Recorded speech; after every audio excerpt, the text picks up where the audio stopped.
Olá, pessoal, seja bem-vindo ao Intensiflix, canal criado para promover conhecimento e atualização gratuitos em medicina intensiva. E o nosso vídeo de hoje é sobre avaliação de fluido-responsividade através da variação do volume sistólico, variação da pressão de pulso e Tidal Volume Challenge, que é o TVC. Para quem não me conhece, eu sou a Clarice Costa, sou médica intensivista titulada pela AMIB, apaixonada por medicina intensiva e com outras titulações, como vocês podem ver no vídeo. É importante frisar que não é objetivo desse canal ditar normas nem condutas para a prática profissional e eu não tenho conflito de interesse. Não se esqueça de se inscrever no canal e dar o seu like e compartilhar esse vídeo. Antes da gente falar sobre monitorização, vamos falar sobre as interações coração-pulmão no paciente em ventilação mecânica com pressão positiva. Então, a pressão positiva leva ao aumento das pressões pleural, alveolar e transpulmonar. Lembrando que pressão transpulmonar é igual a pressão alveolar menos pressão pleural. Então, o aumento da pressão pleural leva a um aumento da pressão do átrio direito, e isso desfavorece o gradiente do retorno venoso, reduzindo o retorno venoso e, consequentemente, a pré-carga do ventrículo direito. Esse efeito é máximo durante a inspiração. O aumento da pressão pleural e o aumento da pressão transpulmonar elevam a resistência vascular pulmonar, principalmente nas zonas 1 e 2, levando ao colapso vascular pulmonar contínuo e intermitente, elevando a pós-carga do VD. Efeito máximo durante a inspiração. Então, no final da inspiração, há o efeito máximo de redução da pré-carga do VD e aumento da pós-carga do VD, levando a uma redução do volume sistólico do ventrículo direito.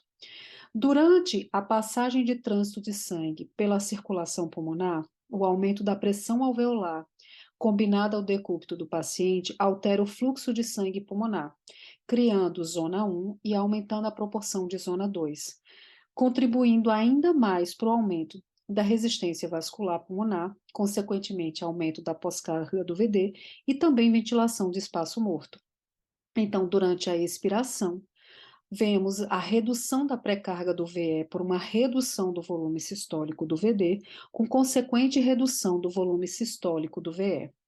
Mas a pressão positiva melhora a performance do ventrículo esquerdo. Então, o aumento da pressão transpulmonar leva ao aumento da pressão pericárdica, que sobrepuja a pressão transmural do ventrículo esquerdo e da porção intratorácica da aorta, sem interferir na pressão transmural da porção abdominal da aorta.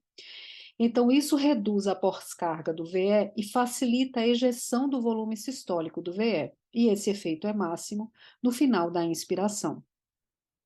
O aumento da pressão transpulmonar também pode auxiliar o trânsito de sangue represado nos vasos alveolares da circulação pulmonar, aumentando o volume, a pré-carga do VE. E esse efeito é máximo no paciente hipervolêmico. Então, durante a inspiração, há uma redução do volume sistólico do VD, mas há um aumento da pré-carga do VE, com a redução da pós-carga do VE, levando a um aumento do volume sistólico do VE. E essas alterações são transmitidas à pressão de pulso arterial. E é sobre isso que nós vamos estudar hoje, essas monitorizações. Agora vamos falar da monitorização propriamente dita. Para a monitorização da variação do volume sistólico e da variação da pressão de pulso, é importante que nós tenhamos uma monitorização confiável da pressão arterial. Então, a monitorização invasiva da pressão arterial faz parte da monitorização da pressão, da variação da pressão de pulso e da variação do volume sistólico. Então, o catéter arterial ele precisa estar ligado a um transdutor de pressão. Esse transdutor de pressão transforma o sinal fisiológico mecânico em um sinal elétrico que vai ser lido pelo monitor. Só que para essa medida ser confiável, é importante que o coração esteja nivelado com esse transdutor. Esse nivelamento é feito através do eixo flebostático, que fica no quarto espaço intercostal, no ponto médio antero-posterior do tórax.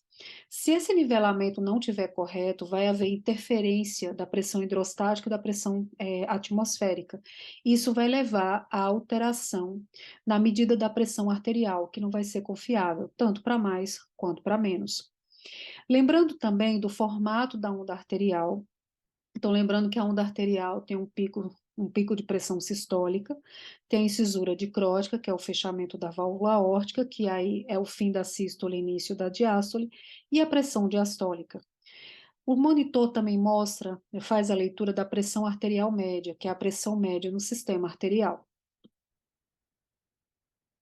Agora vamos falar da variação do volume sistólico propriamente dito. Então, essa variação do volume sistólico do ventrículo esquerdo, que é cíclica, que ocorre durante o ciclo respiratório, induzida pela pressão positiva, é transmitida para a onda de pressão arterial.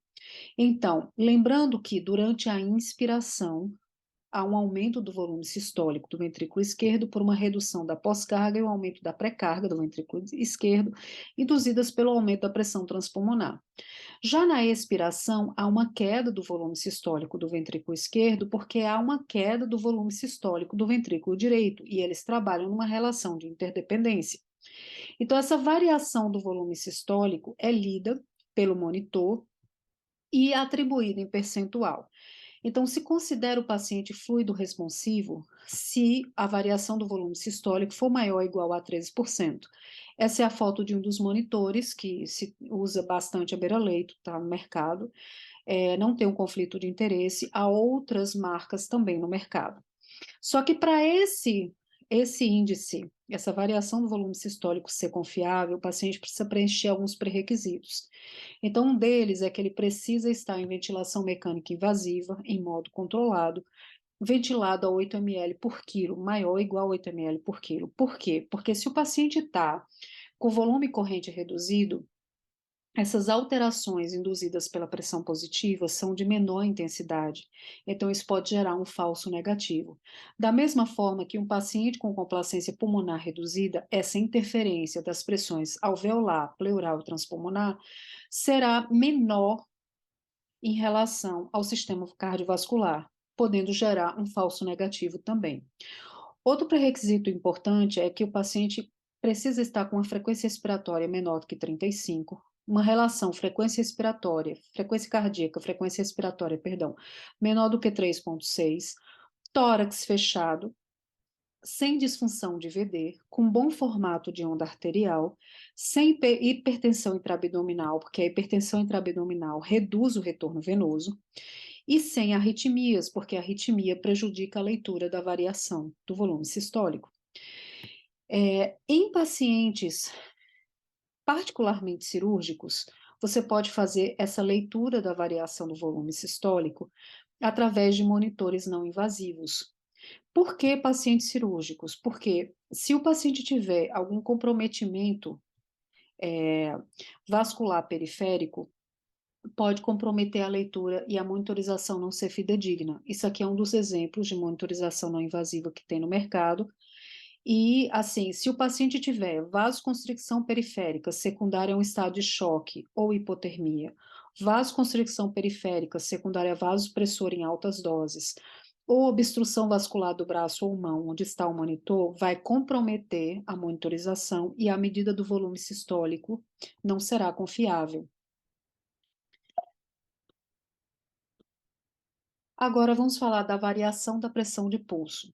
Se utiliza o mesmo racional da variação do volume sistólico e os mesmos pré-requisitos.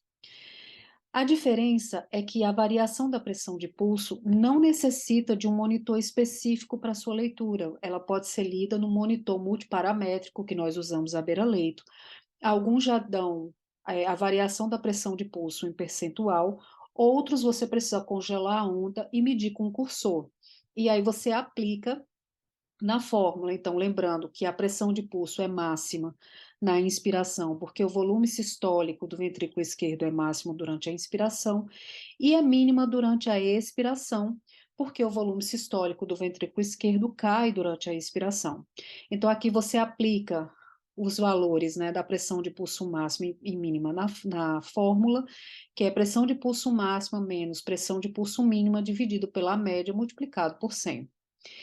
É considerado fluido responsivo aquele paciente que tem uma variação da pressão de pulso maior ou igual a 13%, com a sensibilidade em torno de 94% e especificidade 96%. Alguns pacientes podem cair na zona cinza, que é aquele que apresenta uma variação da pressão de pulso em torno de 9 a 13%. Esse paciente pode acontecer em até 24% dos casos, de acordo com os estudos na literatura, e não se sabe se esse paciente é fluido responsivo ou não.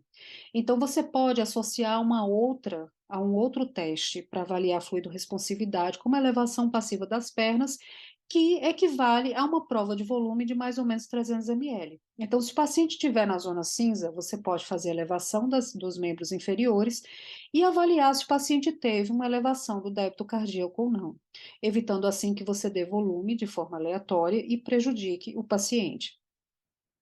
Tem estudos mostrando também que o paciente que é ventilado com volume corrente menor ou igual, menor do que 8 ml por quilo, o desempenho da variação da pressão de pulso cai, ou seja, a sensibilidade e especificidade caem, e aí o ideal é que o paciente realmente esteja ventilado com pelo menos 8 ml por quilo do peso ideal. Você também pode fazer essa leitura através da medida, de monitores não invasivos, mas com todas aquelas restrições que eu mostrei no slide anterior.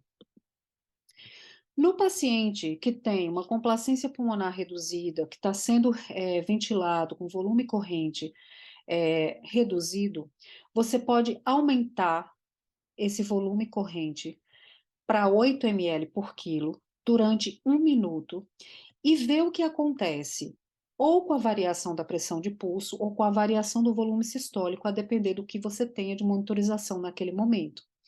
Então, se após elevar o volume corrente de 6 para 8 durante 1 minuto, você perceber um aumento na variação da pressão de pulso, maior ou igual a 3,5%, ou um aumento no volume, da variação do volume sistólico, maior ou igual a 2,5%, esse paciente é considerado fluido responsivo, com uma sensibilidade de 90% e especificidade de 87%. Então, é uma forma de monitorização no paciente que está sendo ventilado com volume corrente reduzido.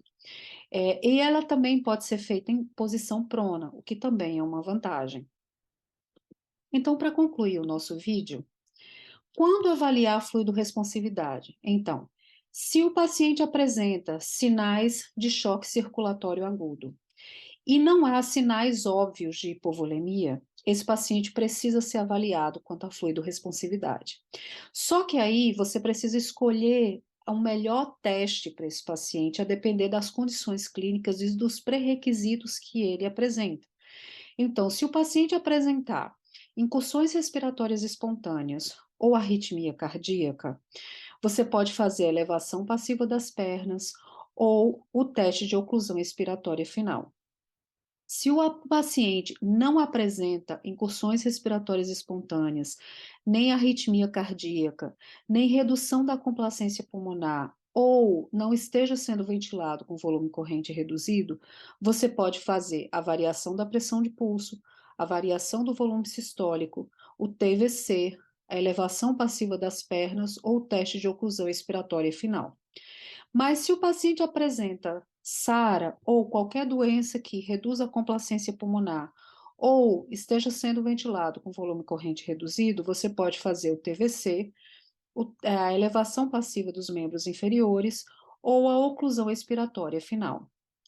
Então é isso, pessoal. Nós acabamos o vídeo por aqui. Se você gostou, se inscreva no canal, dê o seu like, compartilhe e nós nos encontraremos no próximo vídeo. Obrigada!